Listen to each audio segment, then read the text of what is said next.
আজকে সিদ্ধান্ত হলো যে আসামিরা এই ঘটনার সঙ্গে জড়িত নন, তাদেরকে বেকসুর খালাস দেওয়া হয়েছে। আর যারা মৃত্যুবরণ করেছেন, যারা এই ঘটনার শিকার হয়েছেন, সকলের প্রতি আমরা সিম্প্যাথাইজড।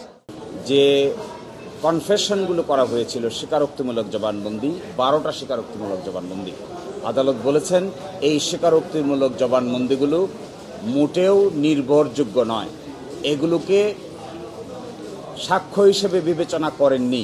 তার মধ্যে কয়েকটি কারণ বলেছেন। একটি কারণ বলেছেন এই স্বীকারোক্তিমূলক জবানবন্দিগুলো আদায় করা হয়েছে নির্যাতন এবং নিপীড়ন করে।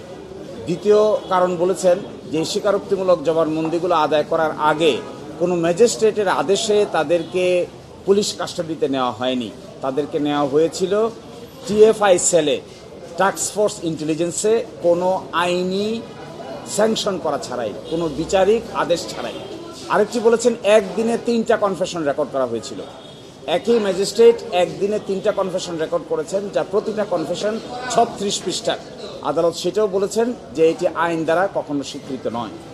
এবং আরেকটি কনফেশন কথা এখানে বলেছেন যে মুফতি হান্নানের যে কনফেশন রেকর্ড করা হয়েছে, সেকেন্ড কনফেশন, এটা তখন ছিলেন তিনি কন্ডেম সেলে, কন্ডেম সেল থেকে এনে তার কনফেশন রেকর্ড করা হয়েছে এবং তাকে এক্সিকিউট করে ফেলা হয়েছে 342 জবানবন্দি দেওয়ার আগেই।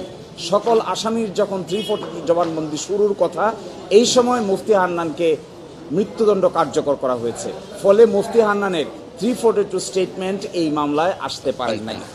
এবং ফাইনালি এগুলো পড়ার পরে আদালত বলেছেন, আর একটা অবজারভেশন ছিল হাইকোর্টের, যে মিনিস্ট্রি অফ হোমকে ডাইরেকশন দিয়েছিলেন যেন এটা প্রপারলি ইনভেস্টিগেট করা হয়। সেই ক্ষেত্রে বলছেন আপিল বিভাগ যে এটি সেপারেশন অফ পাওয়ার যে নীতি আছে, এই নীতিকে ভায়োলেট করে। এই জন্য রাষ্ট্র কি করবে, আদালত, কোর্ট কি করবে, সরকার, এটি তাদের দায়িত্ব, কোর্ট সেটা ডিকটেট করবে না। এই জন্য সেখানেও বলেছেন এই অবজারভেশনগুলোকে এক্সপান্স করে দিয়েছেন, আর বলেছেন এই অবজারভেশন বাদ দিয়ে দিয়েছেন। আর একটা কথা বলেছেন, এখনো যদি কেউ জেলে থাকে তাদেরকে যেন ইমিডিয়েটলি রিলিজ করা হয়, আর একটা অ্যাডভান্স অর্ডার ইস্যু করে দিচ্ছেন।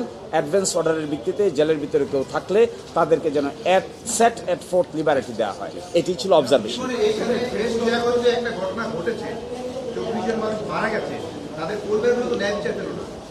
জি, এই ক্ষেত্রে আমরা যেটা বলেছি, আমি আগেও এটা বলেছিলাম একবার, যে এটি খুব দুর্ভাগ্যজনক যে এখানে একটি ঘটনা ঘটেছে।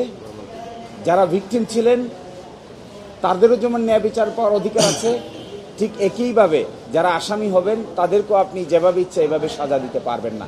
ফলে আজকে যে বিচার হয়েছে, এই বিচারটা হয়েছে হলো আসামিরা এই ঘটনা ঘটিয়েছেন কিনা। আজকে সিদ্ধান্ত হলো যে আসামিরা এই ঘটনার সঙ্গে জড়িত নন, তাদেরকে বেকসুর খালাস দেওয়া হয়েছে। আর যারা মৃত্যুবরণ করেছেন, যারা এই ঘটনার শিকার হয়েছেন, সকলের প্রতি আমরা সিম্প্যাথাইজড। কিন্তু তথ্য প্রমাণ ছাড়া তো কাউকে সাজা দেওয়া সম্ভব নয়।